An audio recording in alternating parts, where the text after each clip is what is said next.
In a world that never stops screaming, where every heartbeat is measured by the ticking of a clock, and every thought is interrupted by the hum of the city, why was room 412 the only place that truly knew how to listen?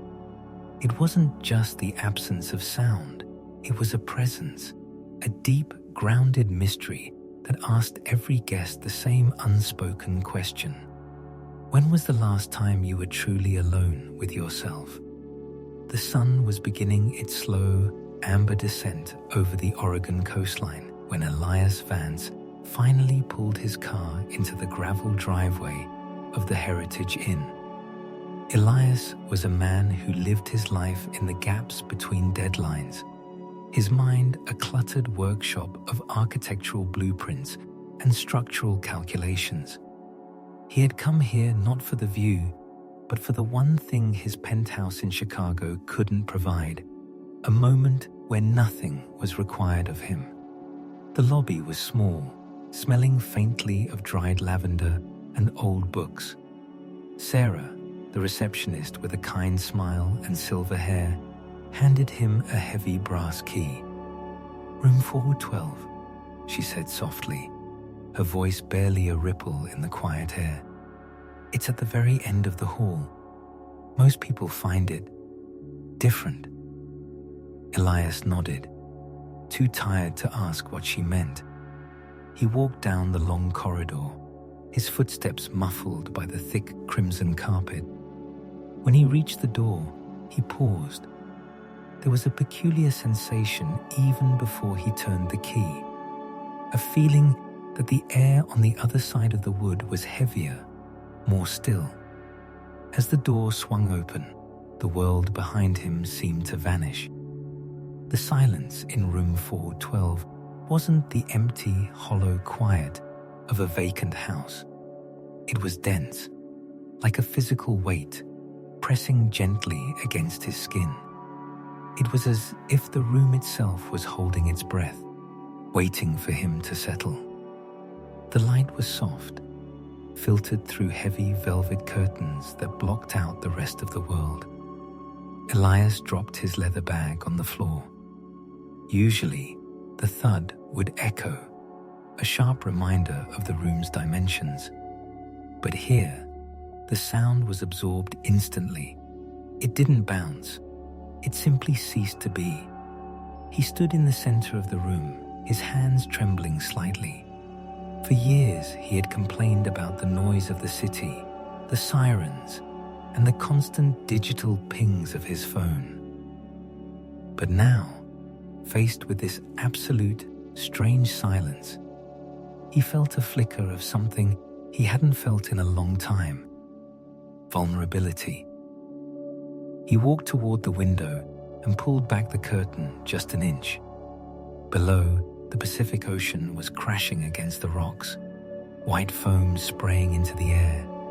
He could see the movement of the waves, the violent beauty of the water, but he heard nothing. The thick glass and the room's unique atmosphere acted as a barrier, a sanctuary where the chaos of nature was reduced to a silent film. Elias sat on the edge of the bed. The sheets were crisp and cool. He closed his eyes, and for the first time in a decade, he heard the sound of his own breath. It was steady, rhythmic, a small miracle he usually ignored. He realized then that the strange silence of the room wasn't meant to be scary. It was a mirror. It stripped away the distractions until all that was left was the man beneath the suit and the titles. He thought of his father, a man of few words who used to sit on their porch for hours just watching the rain. Elias had never understood that stillness. He had always felt the need to fill the gaps with talk or work.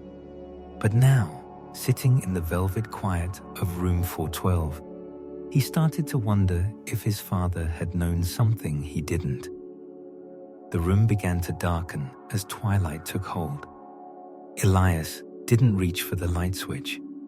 He let the shadows grow, watching them stretch across the floor like old friends. There was a soft, emotional ache in his chest, not of sadness, but of recognition.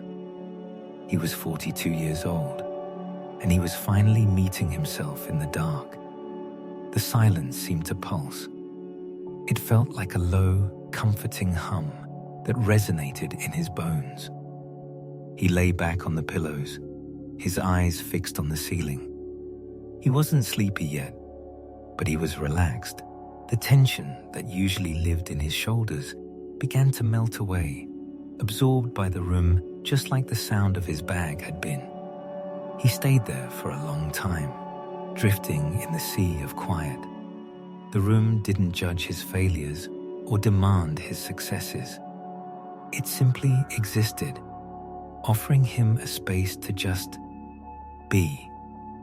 Suddenly, a small, soft sound came from the corner of the room. It wasn't a noise from the outside, but something within the walls, a gentle, rhythmic tapping like a finger against glass. Elias sat up, his heart skipping a beat. It wasn't loud, but in this room, it felt like a symphony. Elias stood up slowly, his movements cautious but not fearful. In the absolute stillness of room 412, the tapping was like a heartbeat, steady and patient. He walked toward the corner where a tall, antique mahogany wardrobe stood. As he drew closer, he realized the sound wasn't coming from inside the furniture, but from the window hidden behind the far end of the velvet drapes. He pulled the heavy fabric aside. A branch of an ancient willow tree, silvered by the rising moon, was brushing against the pane. The wind had picked up outside, yet inside the room, the storm felt like a distant memory, a silent movie playing against the glass. The tapping was the only thing that bridged the two worlds. "Just a tree," Elias whispered to himself. His voice sounded different here, clearer, more resonant, as if the room were helping him hear the truth in his own tone. He didn't pull the curtain back. Instead, he watched the branch dance. It reminded him of his mother's hands when she used to play the piano in their old house in Vermont. She had a way of touching the keys so lightly that the music seemed to float rather than fall. He hadn't thought about that piano in years. In the noise of his career, he had forgotten the melody of his own childhood. Elias moved to the small writing desk near the bed. On it sat a single dim lamp with a cream-colored shade. He turned it on, and the room was bathed in a warm, golden glow that made the shadows soft and inviting. In the drawer of the desk, he found a small, leather-bound guest book. He hesitated, then opened it. The pages weren't filled with complaints about the plumbing or the breakfast. Instead, they were filled with reflections. One entry, dated 5 years ago, caught his eye. The handwriting was elegant, a bit shaky, belonging to a woman named Clara. "I came here to find the words I lost when Thomas passed," it read. "I thought the silence would be cold, but room 412 isn't empty. It's full of the things we are too busy to feel. Tonight, I finally cried, and for the first time, the world didn't ask me to stop. The silence held me until I was done."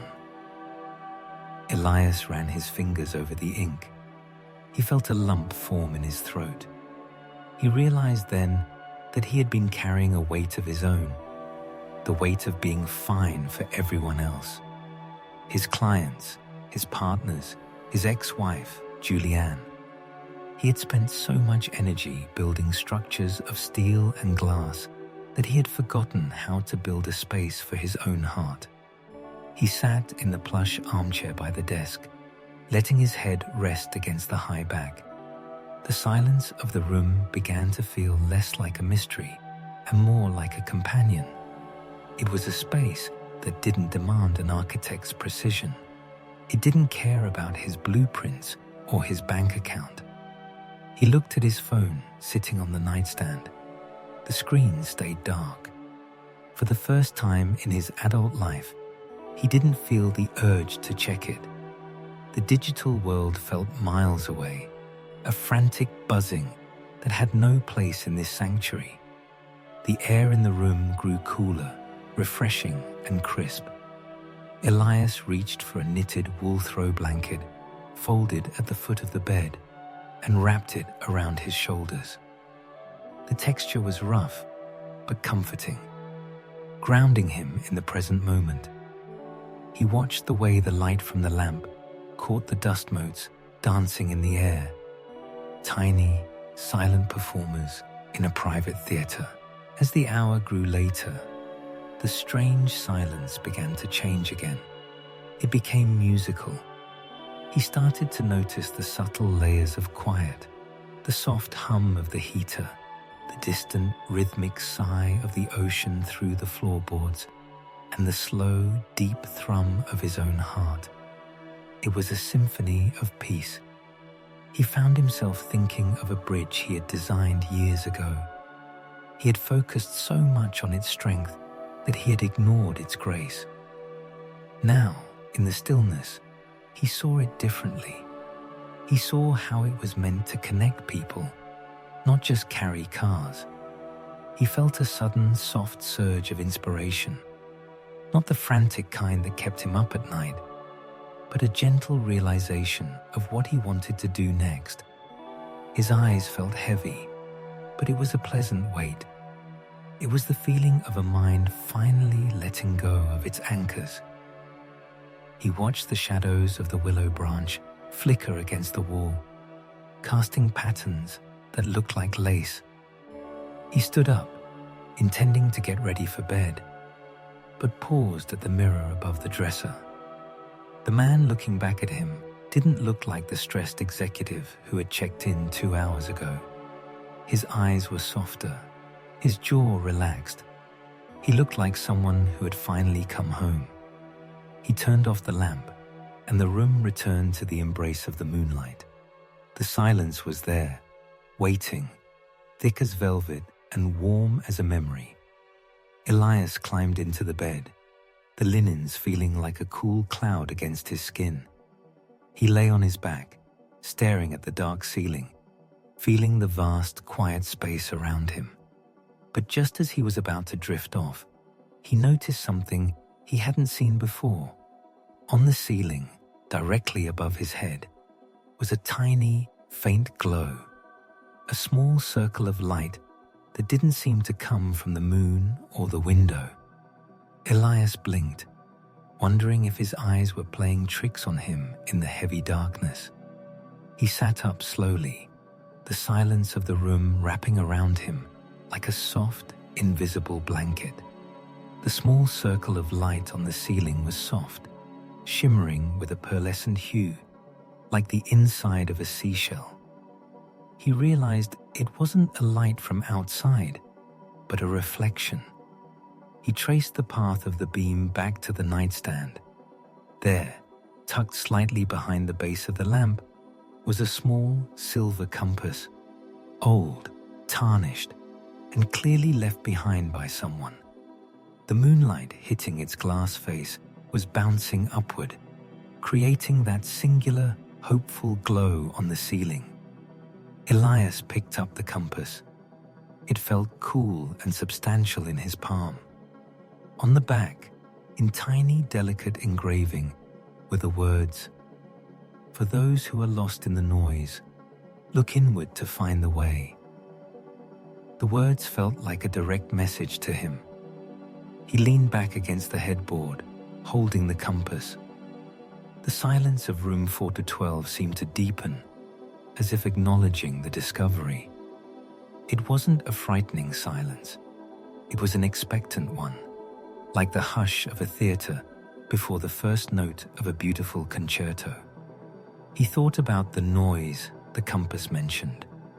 It wasn't just the sirens of Chicago or the clatter of construction sites. It was the internal noise, the constant shoulds and musts that dictated his life. I should be more successful. I must work harder. I should be someone else. In this room, that noise was gone. The silence had acted as a filter, straining out the static until only the core of his being remained. He closed his eyes and let the silence pull him into a memory he hadn't visited in decades. He was 8 years old, sitting in the tall grass behind his grandmother's house. The world had felt infinite then. He remembered the feeling of the wind on his face and the total lack of urgency. He realized that for 30 years he had been trying to build greatness, when all he really wanted was that sense of peace again. The room seemed to breathe with him. Every time he exhaled, a bit more of his lingering anxiety vanished into the velvet shadows. He felt a profound sense of gratitude for this strange, quiet space. It was as if the room knew exactly what he needed, not a vacation, but a confrontation with the stillness he had been running from. He placed the compass back on the nightstand, making sure the light remained on the ceiling. It was a small lighthouse in his private sanctuary. He felt a soft, emotional wave wash over him, a mixture of relief and a quiet, budding joy. He wasn't just an architect of buildings, he was the architect of his own life, and he had forgotten to leave room for the light. The air in the room felt even more still now, almost sacred. Elias lay back down, his body feeling light, as if the gravity of his worries had been lifted. He watched the shimmer on the ceiling, his breathing slowing to match the rhythm of the distant ocean. The silence wasn't a void. It was a conversation between him and the parts of himself he had long ignored. He felt a deep, grounded sense of safety. Here, in the heart of room 412, the world was held at bay. There were no deadlines, no expectations, no failures. There was only the silver light, the velvet shadows, and the soft, steady pulse of a heart finally finding its rest. As he began to drift into a light sleep, he felt a strange sensation, a feeling that the room was gently expanding, growing wider and taller, turning into a vast, open meadow of quiet where his mind could finally wander without getting lost. The boundaries between the room and Elias's mind seemed to blur as he hovered in that gentle space between wakefulness and dreams. The strange silence of room 412 had evolved. It no longer felt like a heavy weight, but like a soft, liquid warmth cradling him. In this state, his thoughts didn't race. They drifted like fallen leaves on a still pond, each one clear and beautiful before sinking slowly out of sight. He thought of his office back in the city, the sleek glass partitions, the hum of the air conditioner, the sharp smell of espresso. For the first time, those things didn't feel like his reality. They felt like a costume he had been wearing. Here, wrapped in the wool throw, Elias felt his true self emerging. The boy who loved the way shadows moved. The young man who wanted to build homes that felt like hugs, not just monuments of steel. The silence began to pull at the knots of tension remaining in his chest. He thought of Julianne. Their parting hadn't been loud or violent. It had been a slow fading, a result of too much noise and too little listening. In the stillness of the room, he realized he wasn't angry anymore. The silence allowed him to see the truth without the sting of ego. They had both been drowning in the roar of their own lives. He whispered a silent thank you to the memory of her. a quiet release that felt like a physical burden leaving his heart. He noticed that even the rhythm of his thoughts had changed. Usually, his mind was a checklist of what's next, but now the room demanded what is. The air felt thicker now, scented with the faint, comforting smell of rain-drenched cedar and old parchment. It was the scent of time itself, slowing down just for him. He watched the small circle of light on the ceiling, the reflection from the compass. It pulsed ever so slightly, synchronized with the deep, distant thrum of the Pacific waves hitting the shore. Though he couldn't hear the crash of the water, he could feel the vibration in the floorboards, a rhythmic lullaby that connected him to the earth. He realized then that the strange silence wasn't a lack of sound at all. It was the sound of the world's heartbeat, finally audible because he had stopped making so much noise himself. Elias turned on his side, tucking his hand under the pillow. He felt a profound sense of forgiveness for the mistakes he'd made, for the time he'd wasted, and for the man he thought he had to be. The room accepted all of it. The velvet curtains, the mahogany wardrobe, the soft golden light. They were witnesses to his homecoming. He felt a deep, grounded strength settling into his bones. It wasn't the aggressive strength of a builder, but the quiet resilience of a mountain. He knew that when he eventually left this room, he wouldn't be the same. He would carry a piece of this silence with him, a small, quiet room inside his own heart where he could retreat whenever the world became too loud. As his eyelids grew heavier, the last traces of the day's journey began to fade. The silence became a soft, rhythmic hum, a vibration that seemed to say, "You are here. You are safe. You are enough." He was nearly asleep when a final, soft thought entered his mind. What if the silence wasn't a mystery to be solved, but a gift to be accepted? The final layers of resistance within Elias dissolved as he surrendered to the heavy, comforting pull of the bed. The room was no longer just a space of four walls and the velvet drapes. It had become a living, breathing sanctuary. He realized that the strange silence he had encountered upon entering wasn't a mystery to be solved, but a destination he had been traveling toward his entire life. As his breathing slowed to a rhythmic, deep tide, the small silver light on the ceiling, the reflection from the compass, began to dim as the moon moved behind a passing cloud. But Elias didn't need the light anymore. The darkness of room 412 was not empty. It was rich and fertile, like the soil of a garden waiting for spring.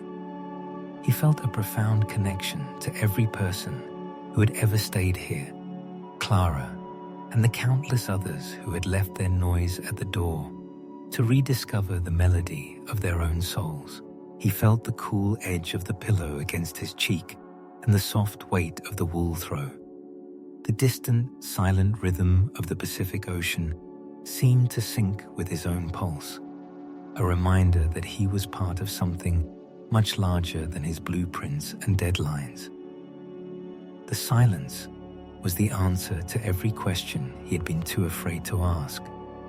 It told him that it was okay to rest, that his worth was not tied to his productivity, and that the most beautiful structure he would ever encounter was the quiet peace within himself. With a final, deep exhale, the tension in his mind vanished completely. The room whispered one last, unspoken truth, that the silence had never been outside of him. It was always there, waiting for him to be still enough to hear it. His eyes closed, and he drifted into a deep, dreamless sleep wrapped in the velvet embrace of a world that finally knew how to be quiet. The mystery of Room 412 was never about a lack of sound, but about the presence of peace. It reminds us that beneath the roar of our daily lives, the expectations, the digital echoes, and the constant rush, lies a velvet silence that belongs solely to us. The answer to the emotional question we all carry is simple, yet profound. We find ourselves not in the noise of our achievements, but in the stillness of our breath. As the story of Elias Vance fades into the quiet night, let your own mind settle into that same sanctuary.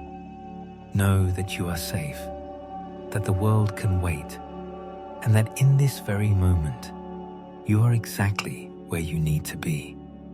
The silence is not a void to be feared, but a soft, emotional home where your heart can finally rest, healed by the truth that you are and have always been enough.